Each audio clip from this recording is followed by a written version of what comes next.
शुरुआत करते हैं इस वक्त की बड़ी खबर से।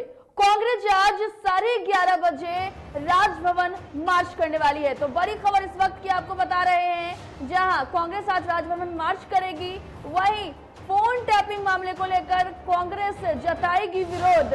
दरअसल आपको बता दें, राज्यपाल को केंद्र की नीतियों के खिलाफ ज्ञापन सौंपेगी कांग्रेस और कांग्रेस के प्रदेश अध्यक्ष मदन मोहन झा समेत सभी बड़े नेता शामिल होंगे। तो बड़ी खबर इस वक्त की आपको बता रहे हैं, जहां आज कांग्रेस 11:30 बजे राजभवन मार्च करने वाली है।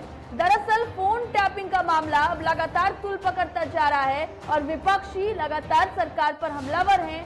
लगातार आरोप प्रत्यारोप का सिलसिला जारी है और ऐसे में आज कांग्रेस 11:30 बजे राजभवन मार्च करने वाला है। बड़ी खबर आपको बता रहे हैं, जहां कांग्रेस अध्यक्ष मदन मोहन झा समेत बड़े नेता शामिल होंगे और राजभवन का मार्च किया जाएगा।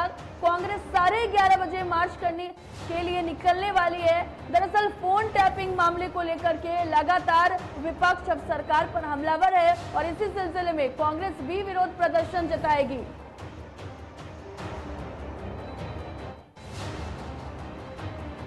इस खबर पर ज्यादा जानकारी के लिए फोन लाइन पर हमारे सहयोगी निषेध जुड़ गए हैं। निषेध, फोन टैपिंग का मामला लगातार तूल पकड़ता जा रहा है और अब कांग्रेस भी इसको लेकर के राजभवन मार्च करने वाली है। बिल्कुल, देखिए, लगातार कांग्रेस इस बात की आवाज उठा रही है और लगातार सरकार पे आरोप लगा रही है कि उनकी वजह से ये सारा मामला हुआ है और जासूसी का आरोप लगाया जा रहा है। कांग्रेस के जो प्रदेश अध्यक्ष मदन मोहन झा, उन्होंने कल प्रेस कॉन्फ्रेंस किया था और उस दौरान उन्होंने कई गंभीर आरोप भी लगाए थे और कहा था कि इजरायली सॉफ्टवेयर है पेगासस, उसके जरिए जासूसी कराई जा रही है। विपक्ष के कई नेताओं के, कुछ पत्रकारों के जो प्रमुख नाम है, 40 नामों की सूची थी उनके पास, और उन्होंने वो लगातार आरोप लगा रहे हैं कि 2017 में प्रधानमंत्री नरेंद्र मोदी इजराइल गए थे और तभी से ये समस्या उत्पन्न हुई और तभी से ही जासूसी करवाई जा रही है। देश के प्रमुख लोगों के ऊपर जासूसी कराने का विरोध कांग्रेस ने जताया है और कहा है कि प्रधानमंत्री इसका जवाब दे कि विदेशी सॉफ्टवेयर से निषेध कांग्रेस ने यह भी आरोप लगाया कि बिहार के सीएम की भी फोन टैपिंग हो रही है। बिल्कुल, मुख्यमंत्री नीतीश कुमार की भी इस सॉफ्टवेयर के खिलाफ बयान दे रहे हैं। कांग्रेस ने इस बात कहा है और बोला है कि नीतीश कुमार की भी निजता से जुड़ी हुई बात केंद्र सरकार के द्वारा रिकॉर्ड की गई है और एक जो बड़ा आरोप उन्होंने लगाया, कहा है कि नीतीश कुमार क्या पता इसी कारण मजबूर होकर बीजेपी के साथ है। क्या नीतीश कुमार की कुछ निजी चीजें थी वो रिकॉर्ड कर ली गई इस सॉफ्टवेयर के जरिए और इसी वजह से बीजेपी नीतीश कुमार जो है वो बीजेपी के साथ है, मजबूरी है नीतीश कुमार की बीजेपी के साथ रहना। ये एक बड़ा आरोप है और आज कांग्रेस इसी को लेकर के राजभवन मार्च कर रही है। 11:30 बजे कांग्रेस के प्रदेश अध्यक्ष मदन मोहन झा के नेतृत्व में कई बड़े नेता और मौजूद रहेंगे इस राजभवन मार्च और राज्यपाल को ज्ञापन सौंपा जाएगा केंद्र सरकार की नीतियों के खिलाफ। निषेध, कौन से वो बड़े नेता हैं कांग्रेस के जो इस मार्च में शामिल होने वाले हैं और कांग्रेस जो है वो क्या कुछ मांग कर रही है सरकार से इसको लेकर के? देखिए, मदन मोहन झा जो कांग्रेस के प्रदेश अध्यक्ष है वो खुद इस मार्च में शामिल होंगे। इसके साथ ही राजेश राठौर युवा कांग्रेस के जो अध्यक्ष हैं वो शामिल होंगे और इसके साथ ही ये लोग राज्यपाल को ज्ञापन सौंपेंगे और ये मांग करेंगे कि जो जासूसी कराई जा रही है इस पे रोक लगे और इसके साथ ही इनका कहना है कि प्रधानमंत्री नरेंद्र मोदी जवाब दें कि 2017 में वो इजराइल गए थे, वहां से जो सॉफ्टवेयर खरीदा था वो आखिर क्यों दिया गया था इजराइल की सॉफ्टवेयर को, और इनका आरोप यह है कि उसी के जरिए जासूसी हो रही है। तो साफ तौर से कहना है कि उस सॉफ्टवेयर की जांच की जाएगी। बिल्कुल निषेध, तो बहुत बहुत धन्यवाद आपका तमाम जानकारी के लिए। तो विपक्ष लगातार सरकार को इस मामले को लेकर घेर रहा है और आज कांग्रेस 11:30 बजे राजभवन मार्च भी निकालने वाली है और राज्यपाल को केंद्र की नीतियों के खिलाफ ज्ञापन सौंपने वाली है। तो बड़ी खबर इस वक्त की आपको बता रहे हैं, जहां इसमें कांग्रेस के तमाम बड़े नेता जो हैं इस मार्च में शामिल होंगे और राज्यपाल को ज्ञापन सौंपेंगे। 11:30 बजे राजभवन मार्च निकाला जाएगा और कांग्रेस लगातार जो है वो सरकार पर आरोप लगा रही है कि सरकार जो है वो इस सॉफ्टवेयर के जरिए मोबाइल टैपिंग कर रही है और सभी के बड़े डाटा जो हैं वो चोरी करने का आरोप कांग्रेस लगा रही है केंद्र सरकार पर। साथ ही साथ अगर बात करें तो लगातार विपक्षी पार्टियां जो हैं वो इन मुद्दों को लेकर के सरकार को घेर रही है। हालांकि आपको बता दें कि कुछ दिन पहले रविशंकर प्रसाद ने एक प्रेस कॉन्फ्रेंस किया था और इन तमाम आरोपों का उन्होंने खंडन किया था। उनका साफ तौर पे कहना था कि ये जो आरोप उन पर लगाए जा रहे हैं ये बेबुनियादी हैं, ये गलत हैं। लेकिन लगातार कांग्रेस की बात कर ले तो सरकार पर इजरायली जासूसी सॉफ्टवेयर पेगासस की मदद से भारतीय राजनेताओं, न्यायाधीशों और पत्रकार, साथ ही साथ नागरिक के अधिकारों के लिए सक्रिय कार्यकर्ता सहित 121 प्रमुख भारतीय लोगों के फोन टैपिंग का आरोप लगा रही है।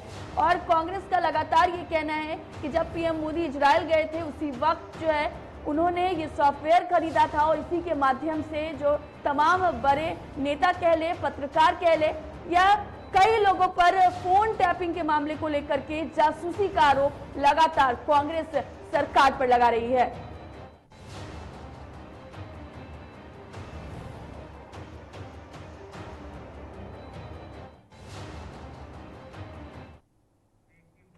इस खबर पर ज्यादा जानकारी के लिए हमारे सहयोगी अविनाश न्यूज रूम से जुड़ गए हैं। अविनाश, आपसे जानना चाहेंगे कि लगातार जो विपक्ष है, खास तौर पे कांग्रेस है, वो सरकार पर ये बड़ा आरोप लगा रही है जासूसी का।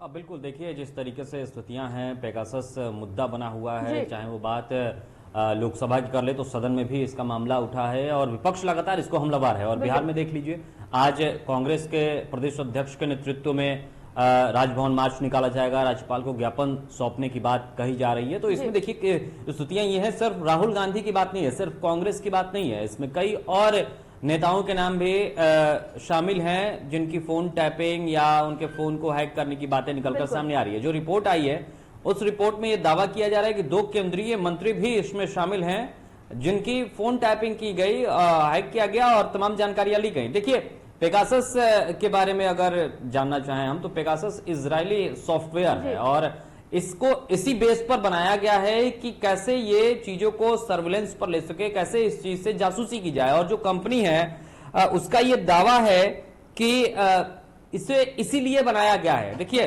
पेगासस स्पाईवेयर जो है इजरायली साइबर इंटेलिजेंस फर्म यानी कि NSO ग्रुप द्वारा बनाया गया है और इसका यह दावा है कि ये इसी चीज के लिए बनाया गया, मतलब जासूसी के लिए ही बनाया गया। इसके तहत आप पूरी तरीके से फोन को हैक किया जा सकता है और वो भी यूजर की बिना इजाजत के। मतलब अगर मैं चाहूं, अगर कोई चाहे तो मेरा फोन जो है वो पेगासस के जरिए हैक कर सकता है और इसमें मैं जो कुछ भी कर रहा हूं वो ये जान सकता है। ये मीडिया रिपोर्ट्स के हवाले से जो खबरें निकलकर सामने आ रही है उसके अनुसार यही कहा जा रहा है। इसमें यह है कि उस सॉफ्टवेयर को कोई इजाजत नहीं चाहिए। मतलब अगर आप कोई एप्लीकेशन डाउनलोड करते हैं तो आप उसे किसी चीज के लिए अलाउ करते हैं, वो कहता है कि हम आपके कैमरा को रीड करना चाहते हैं, आप अलाउ या डिनाई का ऑप्शन आता है। आप जब अलाउ करते हैं तो ही आपका जो कैमरा है वो खुल पाता है या फिर वो तमाम चीजें फोन कॉल्स या फिर मैसेज के लिए जब हम देते हैं किसी एप्लीकेशन को तो ही हमारी जानकारी उसके पास जाती है। लेकिन पेगासस एक ऐसा है जो आपके फोन में रहने के बावजूद भी या नहीं रहने के बावजूद भी आपके इजाजत के बिना ही आपके फोन को हैक कर सकता है और तमाम चीजें स्क्रीनशॉट ले सकता है, वो ये बताया जा रहा है। इसमें यह भी बताया जा रहा है कि आपकी जो रिकॉर्डिंग है, मतलब माइक और आपका स्पीकर दोनों वो हैक करके ऑन टाइम, जैसे मैं अभी आपसे बातचीत कर रहा हूं तो वो वहां पर सुना जा सकता है, रिकॉर्ड किया जा सकता है। देखिए इसी को लेकर चिंता है और इसी को लेकर बातें निकलकर सामने आ रही है और विपक्ष जो है वो ये कह रहा है कि नहीं, इस तरीके से नहीं हो सकता है, किसी की जासूसी आप नहीं कर सकते हैं। हालांकि अब इस पर सरकार क्या कुछ कहती है, किस तरीके से बातें निकलकर आती है, ये देखना बड़ा दिलचस्प होगा। और अगर इस तरीके से आरोप लग रहे हैं, कई बड़े पत्रकारों के भी फोन टैप करने की बात सामने आ रही है पूजा, जिसमें बड़े मीडिया ग्रुप्स के भी पत्रकार शामिल है। इसके अलावा दूसरे देशों में भी ये हो रहा है। जो मीडिया रिपोर्ट सामने आई है, मतलब 5 या 6 जो विदेश के अखबार हैं या फिर विदेश के जो मीडिया है उसने मिलकर एक रिपोर्ट तैयार की थी और उसी के बाद से ये बवाल हो रहा है। तो स्थिति यह है कि इसमें कई नाम सामने आ रहे हैं, प्रशांत किशोर का भी नाम सामने आ रहा है, जैसा कि अभी आपने बताया कि बिहार के मुख्यमंत्री का भी नाम इसमें शामिल आ रहा है। तो अब देखिए स्थितियां क्या है कि बड़े बड़े राजनेताओं के साथ साथ पत्रकारों, मानवाधिकार आयोग के जो बड़े कार्यकर्ता होते हैं उनके भी फोन टैपिंग करने की बातें निकलकर सामने आ रही है। हालांकि अब तक इस पर किस तरीके से स्थितियां हैं, कोई सफाई वैसी आई नहीं है जिसको लेकर विपक्ष बौखलाया हुआ है। और आज बिहार में पटना की बात कर ले तो राजभवन मार्च निकाला जा रहा है। पूजा, अविनाश, बीजेपी के प्रदेश अध्यक्ष जो हैं संजय जायसवाल, उनका ये साफ तौर पर कहना है कि विपक्ष के पास कोई मुद्दा नहीं है, मुद्दा विहीन है, इसीलिए वो ऐसे मुद्दे उठाते हैं जिनको लेकर के वो सदन में हंगामा कर सके या फिर विपक्ष को बेबुनियादी मुद्दों को लेकर के घेरा करे। तो क्या कह सकते हैं, एक तरह से जो सरकार की तरफ से लोग हैं वो बचने की कोशिश कर रहे हैं या इस मुद्दे को मुद्दा विहीन बताकर इस बड़ी बात को जिस तरीके से टालने की कोशिश है वो की जा रही है क्या? नहीं, देखिए, संजय जायसवाल जी शायद विपक्ष के उन मुद्दों को नहीं देख रहे हैं। अब इस पर जब बातचीत ज्यादा होने लगी है तो उनको लगता है कि विपक्ष के पास कोई मुद्दा नहीं है। विपक्ष के पास पहले से बहुत सारे मुद्दे हैं और बहुत सारे मुद्दों पर विपक्ष पहले से हंगामा करता रहा है, बातचीत करता रहा है। पेट्रोल डीजल को लेकर लगातार विपक्ष कहता रहा है, सरकार सुनने को तैयार नहीं है। किसान आंदोलन को लेकर विपक्ष लगातार कहता रहा है, कांग्रेस ने लगातार अपनी आवाजें बुलंद की है, कांग्रेस लगातार अपना विरोध प्रदर्शन दर्ज करता रहा है, लेकिन कोई सुनने को तैयार नहीं है। कांग्रेस के साथ साथ किसानों ने भी जो बिल है, तीनों बिलों को लेकर लगातार विरोध प्रदर्शन किया है। मुद्दों की कमी नहीं है देश में। देखिए, सुरक्षा, इसके साथ साथ किसानों की समस्या, इसके साथ साथ महंगाई, ये तमाम मुद्दे हैं और इन तमाम मुद्दों पर बातचीत हो रही है। लेकिन ये संजय जायसवाल का ये कहना कि विपक्ष के पास मुद्दे नहीं है, मुझे लगता है कि ये सिर्फ और सिर्फ सत्ता पक्ष और विपक्ष में आरोप और प्रत्यारोप का जो दौर चलता है ये उसी को लेकर है। दरअसल संजय जायसवाल जी के पास बोलने के लिए कुछ बचा नहीं है। वो क्या कहेंगे? एक तो महंगाई पर घिरे हुए हैं। हम जब सवाल करते हैं महंगाई को लेकर तो कहते हैं कि नहीं, अगर देश में पेट्रोल की कीमतें ज्यादा नहीं बढ़ेंगी तो फिर देश की आमदनी कैसे होगी। अब ये उनका जवाब है, तो इस तरीके से जब वो जवाब देते हैं तो समझा जा सकता है कि उनके पास कितने मुद्दे हैं और वो किन मुद्दों पर बातचीत करना चाहते हैं। दरअसल सरकार पूरी तरीके से घिरी हुई है, चाहे वो बात महंगाई को लेकर कर लीजिए, और अब जब पेगासस आया, यानी कि लोगों की जासूसी का मामला आया है, तब, हालांकि ये पहली बार नहीं है, इससे पहले भी जासूसी का मामला उठता रहा है, इससे पहले भी कई ऐसे सॉफ्टवेयर या कई ऐसी कंपनियों के नाम सामने आते रहे हैं, लेकिन उस पर किसी तरीके से बड़ी कार्रवाई हो या फिर बड़ा कोई जवाब आया हो, ऐसा देखने को मिला नहीं है। तो मुझे लगता है कि आज बिहार में जिस तरीके से होगा, ज्ञापन सौंपा जाएगा और सदन में जो है, लोकसभा के सदन की बात कर ले, राज्यसभा के सदन की बात कर ले, इन तमाम जो पेगासस के मुद्दे हैं वो उठेंगे। और संजय जायसवाल जी कह रहे हैं मुद्दा नहीं है, कोरोना एक सबसे बड़ा मुद्दा है, कोरोना में जिस तरीके से लोगों की मौत हुई है वो सबसे बड़ा मुद्दा है, तीसरी लहर आ रही है वो सबसे बड़ा मुद्दा है। तो मुद्दे तो तमाम है, विपक्ष भी उठा रहा है, पत्रकार भी पूछ रहे हैं, हम भी पूछ रहे हैं सवाल, लेकिन शायद जवाब किसी के पास नहीं है, इसलिए जवाब देने से बचना है। तो एक अच्छी बात यह है कि ये कह दीजिए कि उनके पास कोई मुद्दा नहीं है, ये तो मुद्दा ही नहीं है। अविनाश, एक छोटा सा सवाल आपसे है कि आज जो ये मार्च कांग्रेस निकालने वाली है, क्या लगता है सरकार पर एक छोटा सा दबाव जरूर बनेगा इसको लेकर?